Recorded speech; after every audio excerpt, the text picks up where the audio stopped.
बूढ़ी काकी की कहानी। बुढ़ापा और बचपन दोनों ही एक समान होता है। बूढ़ी काकी के सभी अंग जवाब दे चुके थे।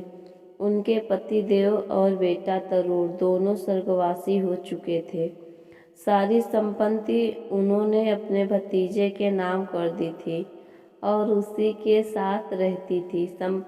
संपत्ति नाम कराते समय उनके भतीजे ने उनसे बहुत सारे वादे किए थे और बहुत बड़ी बड़ी बातें की थी। बाद में बूढ़ी काकी को 2 वक्त का खाना भी ठीक से नहीं मिलता था। यह सब देखकर वह खूब रोती थी। उनका भतीजा बुद्धिराम स्वभाव का सरल था और उतनी ही तेज थी उसकी पत्नी रूपा। माँ बाप का ऐसा हाल देखकर बच्चों का भी बूढ़ी काकी के साथ यही बर्ताव था। बूढ़ी काकी कई बार क्रोध में आकर उनको गाली देती तो रूपा सुन लेती तो उनको बहुत मार और गालियाँ देती। उसी कारणवश वह शांत रहना ही उचित समझती थी। पूरे परिवार में बूढ़ी काकी को जिससे लगाव था वो थी लाडली, बुद्धिराम की सबसे छोटी बेटी। लाडली अपने दोनों भाइयों के डर से अपने हिस्से की मिठाई बूढ़ी काकी के साथ बैठकर खाती थी। बूढ़ी काकी अपनी कोठरी पर थी। बाहर जश्न मनाया जा रहा था। बुद्धिराम के सबसे बड़े बेटे मुखराम का तिलक था। खूब खुशबू भी आ रही थी और मेहमान बाहर बैठे बातें कर रहे थे। बूढ़ी काकी यहाँ भूखी बैठी थी। आज तो उन्होंने रोया भी नहीं क्योंकि वह अपशगुन हो जाता, क्योंकि उनको खाना देने वाला कोई नहीं था। और आज लाडली भी उनके पास नहीं गई। वह अलग अलग खाने की कल्पना करने लगी और यह सोचते हुए वह कढ़ाई के पास जाकर बैठ गई। रूपा अपने काम में बहुत व्यस्त थी। वह कभी यहाँ जाती तो कभी वहाँ जाती। गला प्यास से सूख रहा था किंतु वह 1 मिनट भी टाइम नहीं मिला और क्रोध न जताया, नहीं तो पड़ोसी बोलते कि इतने में भी उबल गई। इन सब के बीच उसने बूढ़ी काकी को कढ़ाई के पास बैठे देखा तो उसे क्रोध आ गया। उन्हें दोनों हाथों से झटक कर बोली, ऐसे पेट में आग लगे पेट है कि गोदाम? झोपड़ी में बैठे रहने से क्या दम घुटता था? अभी तक मेहमानों ने भी खाना नहीं खाया और भगवान को भोग नहीं लगाया, तब तक धैर्य ना हो सका। यहाँ लोगों को दिखाने के लिए आई है क्या? खाने को मैं खाने को नहीं देती क्या? इधर उधर कुत्ते की तरह मुंह मारती फिरती हो? चुड़ैल ना मरे न खाना छोड़े, हमारा नाम बेचने पर लगी है। नाक कटवा कर ही दम लेगी। इतनी ठूसती है, ना जाने कहाँ भस्म हो जाता है। भला चाहती हो तो जाकर कोठरी में बैठो। जब घर के लोग खाना खा लेंगे तब तुम्हें भी मिलेगा। तुम कोई देवी नहीं हो कि तुम्हें पहले भोग भोजन करके तुम्हारी पूजा की जाए। बूढ़ी काकी बिना कुछ कहे रेंगती हुई अंदर चली गई और बेचारी कर भी क्या सकती थी। उन्हें रूपा पर क्रोध नहीं था, बल्कि वह सोच रही थी कि जब बाहर वाले नहीं खाना खाए तो वह कैसे खा लेगी। इतनी जल्दबाजी भी क्या थी? यह सोचकर बहुत देर तक बैठे रही, इस इंतजार में कि जब कोई बुलाएगा तभी जाऊंगी। बहुत देर हो चुकी थी। वह सोचे अब तक तो खा चुके होंगे सब, और वह फिर से बाहर आई, परंतु मेहमान अभी अभी बैठे थे। वह बोलने लगे, अरे यह बुढ़िया कौन है?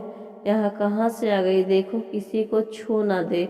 यह देखकर बुद्धिराम ने पूरी की थाल पटक दी और बूढ़ी काकी को एक अंधेरी कोठरी में धम से पटक दिया। अब तक सभी ने भोजन कर लिया था पर बूढ़ी काकी को कोई नहीं पूछा। लाडली बूढ़ी काकी से बहुत प्यार करती थी, पर वह उनके पास अपनी माँ के डर के से ना जा सकी। उसके मन में कई बातें आ रही थी और बूढ़ी काकी के साथ किया बर्ताव भी अच्छा नहीं लग रहा था। इसलिए वह अपने हिस्से की पूरी ना खाकर गुड़िया की पिटारी में रखी थी और वह सोच कर कि काकी यह देखकर खूब खुश हो जाएगी। रूपा आंगन में सो रही थी जब लाडली को यकीन आया कि वह सो गई है। तब हिम्मत करके लाडली काकी के पास गई। काकी की उम्मीद अब तक तो मिट चुकी थी और जो कुछ भी हुआ वह उनके दिमाग में आ रहा था। उतने में ही एक आवाज़ आई, काकी उठो, मैं पूड़ियाँ लाई हूँ। उन्होंने लाडली को गोद में बैठा लिया और झटपट सारी पूड़ियाँ खा ली, पर उनका पेट न भरा। उन्होंने लाडली को और पूड़ी लाने को कहा। लाडली ने कहा, अम्मा सोती हैं, जगाऊंगी तो मारेंगी। काकी अधीर हो गई थी और उनकी इच्छाएं बढ़ गई थी। उन्होंने लाडली से कहा, मेरा हाथ पकड़कर वहाँ ले चलो जहाँ मेहमानों ने भोजन किया हो और इनका जूठा जहाँ फेंका हो।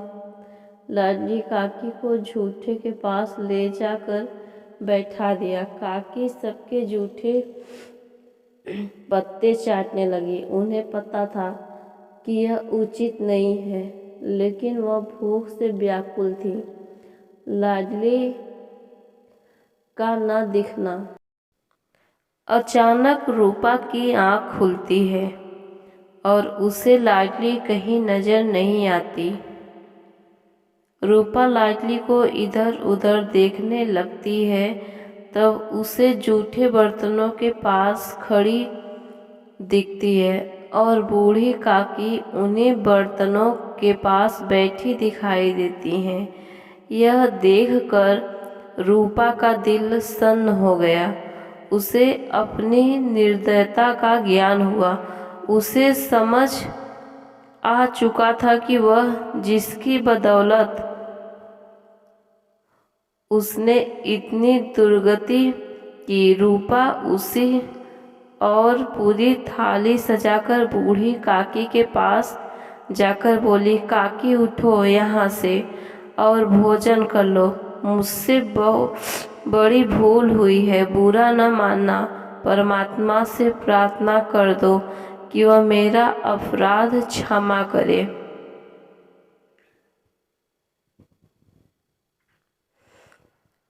कहानी पसंद आया हो तो चैनल को सब्सक्राइब करें।